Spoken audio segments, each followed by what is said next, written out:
Twins win their third straight on this West Coast trip. The Bats stay hot, 25 runs in their last 3 games. Full deep dive coming up next on the Minnesota Twins Postcast. This is the Twins Postcast, your instant game reaction for the Minnesota Twins. Part of the Locked On Podcast Network, your team every day. What's up? Back in the lab, back at it. Another Minnesota Twins Postcast right here on the Locked On Sports Minnesota Network, your team every day. Luke Inman at Luke_Spinman. Give me a follow. That's the man, Theo Tollefson at Theodore Tollef1. Give him a follow on X as well. Twins expert over at Zone Coverage MN.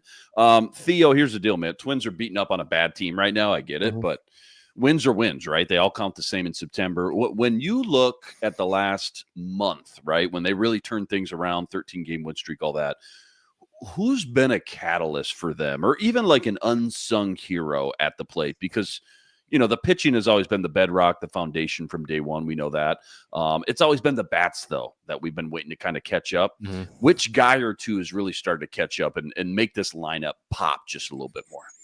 I think within the context of this road trip, it's Willie Castro. I know the Tampa series did not go his way. That outfield out there was really hard for everyone really to play with, but he just stood out with how sharp those corners were between the foul line and being in play. And what he did in Seattle, multi-home run game Friday night to get the win, then last night to get another multi-home run game and really help extend the Twins' lead to get another win, that's just huge. So I think he is one guy who's really standing out now, especially since he had to battle through injuries through the first couple months of the season. So it's great to see him get back to form and look like the player he was a year ago at this time.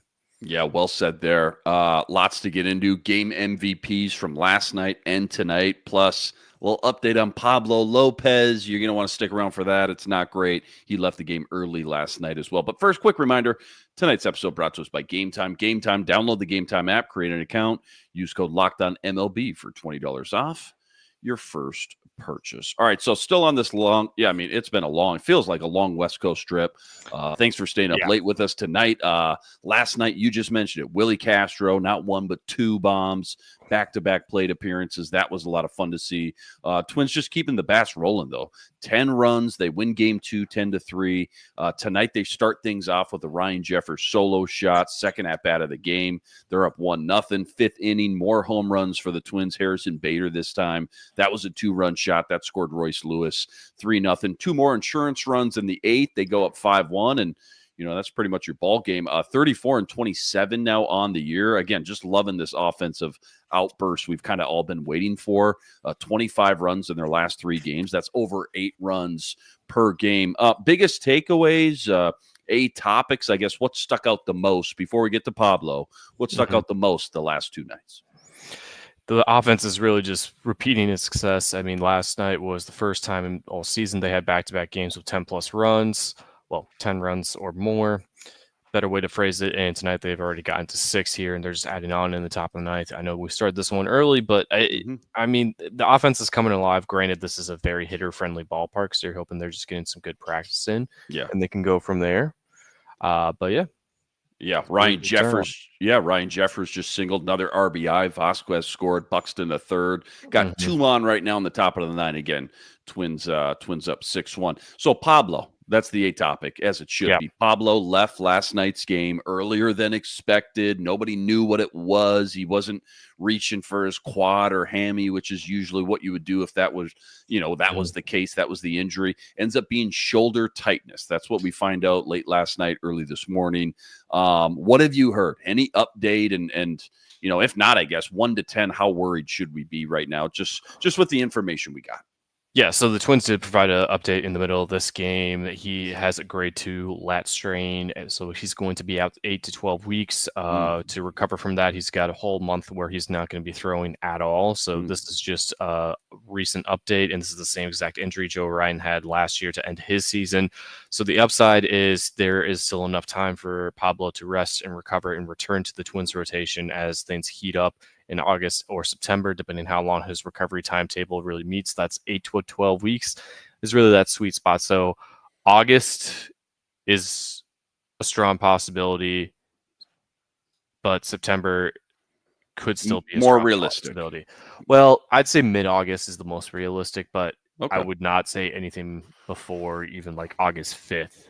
Sure. Just sure. to keep tempers. So what this means is that you have to have Zebi and Festa now in the rotation. And Festa Just going to has ask, been yeah, called what's up the ripple effect, right? Yeah. Yeah, Festa. they called Festa up this morning to fill in a spot in the rotation, which he's going to throw tomorrow. They're going to push Ober, Paddock, and the rest back a day to start for the homestand. So now it's really on Festa and Zebi to step up and do their parts in the absence of Pablo Lopez, and that's going to really shine on what they can do. But it might be best for them to have more opportunities in the majors to fail and try again. So this is really it for them, and it looked like another great start from Zebi here tonight. I know a couple more walks than what we're used to seeing from him, but it's a really good turnaround for him and where they're going in the right direction. And I think that start for him is just really good.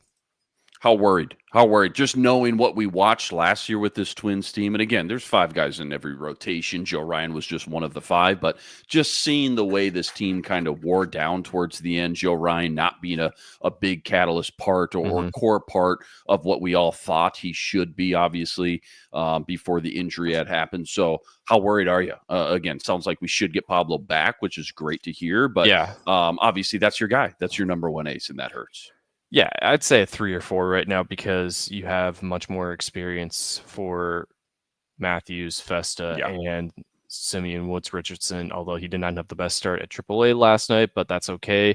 You want him to have those mistakes in AAA versus in the majors.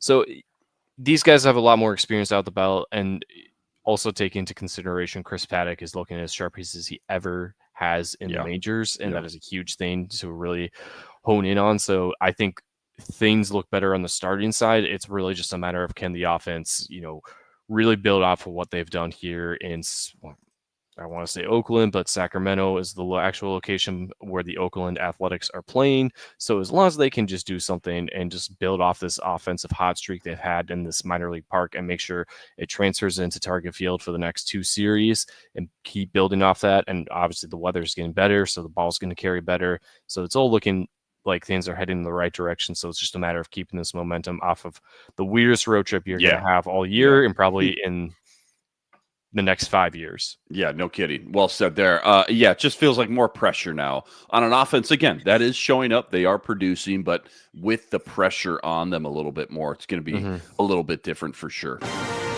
This is the Locked On Player of the Game.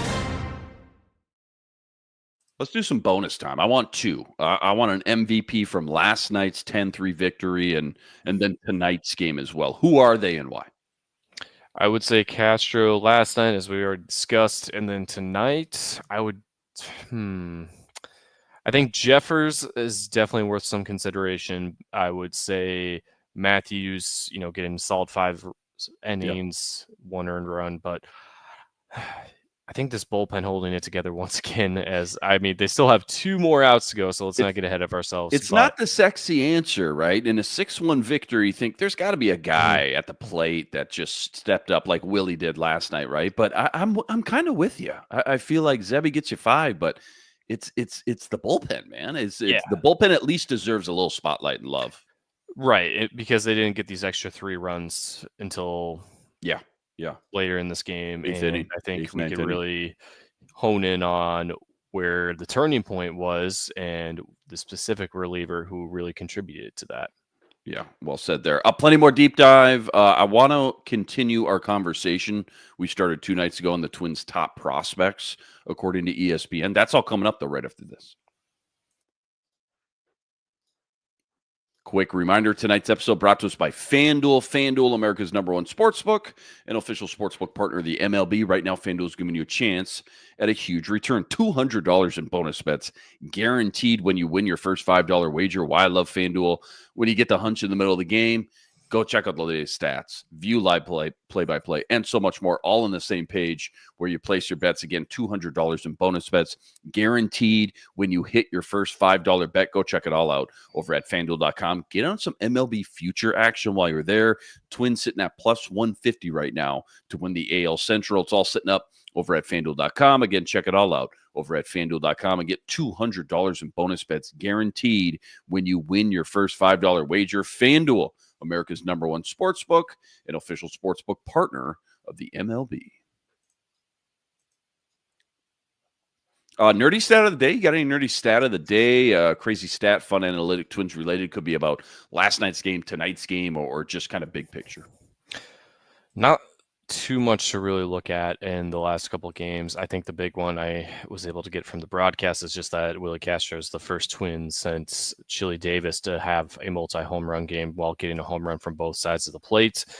So take that as a good omen as you will, because the last time that happened was in 1991. So yeah, any nerdy stat that calls out a great name drop like Chili Davis, I'm all for it. We started talking about Twins top prospects last show and kind of compared and contrast your rankings, which I mean, dude, you're tapped in more than anybody I know. You're at CHS Field all summer. You see these guys with your own two eyes. You're up close and personal.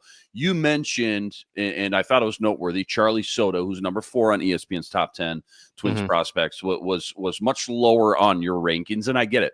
I thought your explanation made sense. He's still so young. It always worries you when the young kids throw this hard, this early, knowing the longevity needed for a long haul of a solid, whatever it may be, 5, 6, 7-year career in the bigs, and that all makes sense. Give me a guy you're much higher on than the consensus rankings that, I can get excited about, that, make me sound smart when I'm talking Twins prospects with my buddies. Well, one guy who is probably going to get there soon enough, and I think that inner circle Twins prospect gurus really know about, but I think definitely, look at that. Duran gets the strikeout. Twins officially win 6-1. Is Kyle DeBarge. I think I is 7th or 8th on my current list. He was the Comp B pick. So he was picked with a Sonny Gray signing to the St. Louis Cardinals. He was given a draft. The Twins got a draft pick out of that, and he was their selection. So he's already got 30 plus stolen bases in the first 2 months in high A. I mean, he is not as much power as Kalen Culpepper has right now in the Cedar Rapids Cardinals lineup, but he's hitting really well and someone you definitely want to just keep an eye on as he progresses up the levels. Obviously, being an infielder, this Twins infield is a bit crowded, but it might be having some room open up here in the near future. So if guys like Culpepper and DeBarge can keep doing what they're doing, that could really pay off for them. Who's the next guy we see in the bigs for the Twins, whether it's this year, start of 2026, whenever? Obviously, we already got a great taste of Luke Keyshaw before he broke that arm, and we were loving that small sample size we got. But who's the next guy on the list, in your opinion, from your lens, we see up before anyone else? I don't know if there's a clear answer to that, because it could just be Keishel returning from the IL. I think there is a possibility Andrew Morris gets added to the 40-man roster and gets a start, maybe 2, come next month. But, it's really hard to say because Emmanuel Rodriguez. It's kind of wide open, isn't it? Yeah. And so if it's going to be anyone, it's not going to be one of these top 5, top 10 prospects, because they are now at the point where most of those guys are in the lower levels of the minor leagues or just get into AA.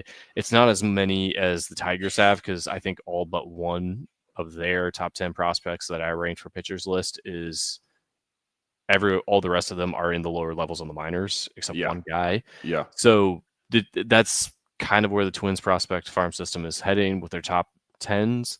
So it'll be interesting to see what happens. I think right now my safe answer is it's whenever Keishel returns, because he still qualifies as a prospect. He only got 5 games in majors so far. Yeah. So that's definitely if we took Keishel out of the equation, I feel like, and correct me if I'm wrong, Emmanuel Rodriguez, if we were in Vegas, would be like -3. Minus 300. He'd be the heavy favorite.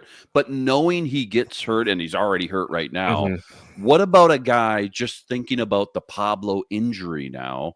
What about a guy like Connor Prela, just being added to that 40-man rotation at some point while Pablo's out these next 2 to 3 months? Well, he was on the development list for 10 days, and he went 4 innings in his latest start, but he's still being used as a starter, and he's not only pitching once a week. He's not pitching multiple times a week. Got it.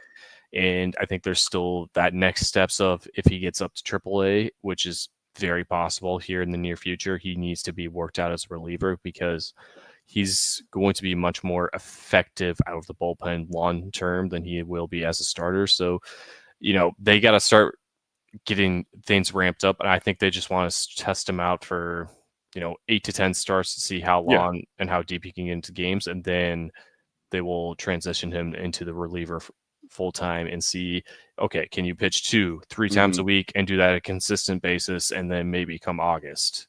Yeah. No, that makes sense. Maybe a short stint we see in there at some point. Again, to your point, if he can show and mark, check off all the boxes, that needs to happen before obviously he gets the green light. Always love talking Twins prospects with you. Don't go anywhere. Game 4 preview, looking for the sweep. That's all coming up right after this. Quick reminder, tonight's episode also brought to us by Prize Picks. Prize Picks, America's #1 fantasy sports app with more than 10 million members to date. And for me, my money is just by far the easiest. It's the most exciting way to get in on all the action. You watch your favorite sports and you watch your favorite players. So simple, too. All you got to do, you pick more or less on 2 or more player stats. Watch the winnings roll in. Could be strikeouts you want to wager on. Could be RBIs, home runs, stolen bases, you name it, they got it. Take your pick on more or less. Add them to your Prize Picks entry today. Plus, they now offer Apple Pay, quick and easy deposits into your account all season long. Download the Prize Picks app. Use code LOCKEDONMLB for $50 instantly with any $5 wager. All right, game 4 tomorrow. Looking for that magical 4-game sweep. You mentioned him, David Festa, I believe, on the mound, right? I don't know if that's changed correct at all, but I mean, it's officially unofficial. Okay, fair enough. I don't know, what's the expectations, I guess, coming in? And part 2, what's the one thing you're thinking about or looking at as the Twins try to bust out these 4-game brooms? Well, I think with the Athletics having a very, very bad stretch here, I think they've now lost 22 of their last 23 games. Woof. Yeah, you just capitalize on that, and hopefully this win for the Twins tomorrow will be the end of it for the Athletics in their very bad stretch. But Festa, I mean, he had a bit of shoulder soreness and missed a couple starts in his last round down in AAA, but when he was healthy on the mound, he was as sharp as ever, so it's not like he had anything left to prove down there. And now he's going to get the opportunity, I feel like, for the next 2 months. And if they need to rotate someone out, I think Zebby will be the one to be rotated out. And hopefully, for the time being, they're just going to roll with who they have on this roster until they need to replace someone, because someone is being activated from the IL, not because someone is going on the IL. Yeah, no, that makes a lot of sense. This is what you'll be talking about. It's the water cooler talk at work. What are people chatting about? What should they be chatting about? This Twins team in the text message group chats, if you will, because on one hand, the bats are starting to heat up big time. You're taking advantage of bad teams. You're looking for the 4-game sweep tomorrow. You're right in the thick of the AL Central, right? But lost Pablo. You just lost Pablo with the Joe Ryan injury you saw last year. That kind of was one of the many pieces that slowly decimated this team the last couple months of the season. So what's the vibe right now of the Twins amongst, the rest of the MLB and the AL Central too, specifically? Well, this win puts them solely in possession of the first AL wildcard spot, which really means nothing on June 4th. But they're in a good spot right now. Detroit has a hefty lead on the American League Central as is, but we are still so early in the season. Teams are just playing their 61st games here tonight, so there's still 100 of these left to go.